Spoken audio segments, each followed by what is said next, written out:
আপনি বলুন, আমরা কি বিবৃতি দিয়ে বলেছি যে আমরা গ্যাস বেতন ছেড়ে দিয়েছি?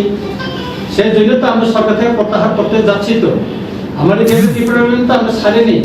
আমরা যেটা ওয়ার্কিং যে গ্রুপে জয়েন্ট ওয়ার্কিং গ্রুপে যেটা সাবমিট করছে, আপনি দেখেন আমাদের সংবিধানের আর্টিকেল 2 এখানে স্পষ্ট লেখা আছে। সেই জন্য তো আমরা ছাড়তে যাচ্ছি। আমাদের সঙ্গে যে চুক্তি, ত্রিপাক্ষিক চুক্তি হয়েছে, এটা কিছু করছে না। সেই জন্য তো আমরা সমর্থন প্রত্যাহার কেন থাকবো এই সরকার? আমাদের যে আমার প্রতিটি চিঠিতে আমরা লিখেছি, এখানে যারা যে বাংলাদেশি অবৈধভাবে যারা এখানে এসে বসবাস করছেন, যারা কাগজ বানাচ্ছেন, তাদের যে Aadhaar card, ration card, PAN card, ওটা জেনুইন, কিন্তু ওইটা বাইর করার জন্য যে সমস্ত কাগজ সাপোর্টিং যে ডকুমেন্টস দিয়েছে ওইগুলি সব ফেক। আমরা বলেছি আর গুলিকে চেক করার জন্য কোথা থেকে সে আছে। এমন এখানে আছে, আমার কাছে তথ্য আছে, আমার হোয়াটসঅ্যাপ ভরে গেছে যে বুর্জংনগরে এখন ইন্ডাস্ট্রির ভিতরে একজন চাকরি করছেন, ওনার বাবা এখনো বাংলাদেশের হেডমাস্টার। এমন তথ্য আছে যে বিধানসভা নির্বাচনে উনি প্রার্থী হয়ে জিতেছেন, এমএলএ করেছেন, এরকম লোকও আছে। পুরো তথ্য আছে। উনি আশাটা 1980 সনের পরে আছে এখানে, এরকম তথ্য আমার কাছে আছে।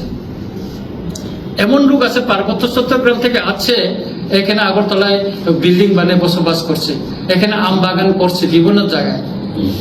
এবং পার্বত্য চট্টগ্রামের থেকে এমন লোক আছে এখানে, মানে আমি যখন রাজশাহী বাড়িতে যাই বা অন্য অংশে যাই, মানে কি বলবো, সেখানকার মানুষ, গ্রাম সেখানে তৈরি হয়ে গেছে, বাগান হয়ে গেছে, প্রচুর লোক ঢুকছে। শুধু এটাই নয় যে ইলিগাল মাইগ্রেনের জন্য কিছু কিছু যেটা এডিসি এলাকা ইতিমধ্যে এডিসি বহির্ভূত করে দেওয়া হয়েছে।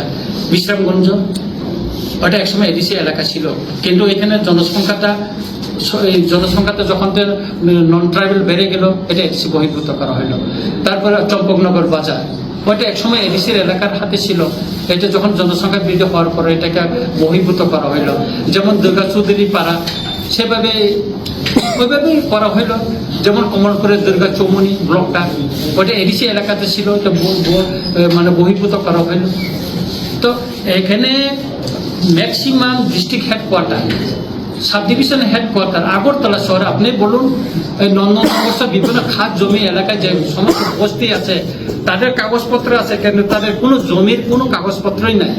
তাদের যে ওই যে আধার কার্ড বাইর করার জন্য যে সাপোর্টিং ডকুমেন্টস গুলি দিচ্ছে না, বিভিন্ন স্কুলের সার্টিফিকেট বা বিভিন্ন জন্ম তারিখ, এগুলি সব ফেক। ওইগুলোর সাথে তো একটা চক্র জড়িত আছে, তো ব্যবস্থা না। এগুলি চক্র ইতিমধ্যে মোহনপুর সাব ডিভিশনে কাজল সরকার নামে ব্রহ্মকুন্দর একজন অ্যারেস্ট হয়েছে, কিন্তু উনি বেল্টে আছে এবং এটা পেপারে বাইর হয়েছে, লোকের আমাদের এখানে পেপারে বাইর হয়েছে ইতিমধ্যে। ওইটা আমি লিখেছি, এটার কপিটা আমি চিফ জাস্টিসকে লিখেছি।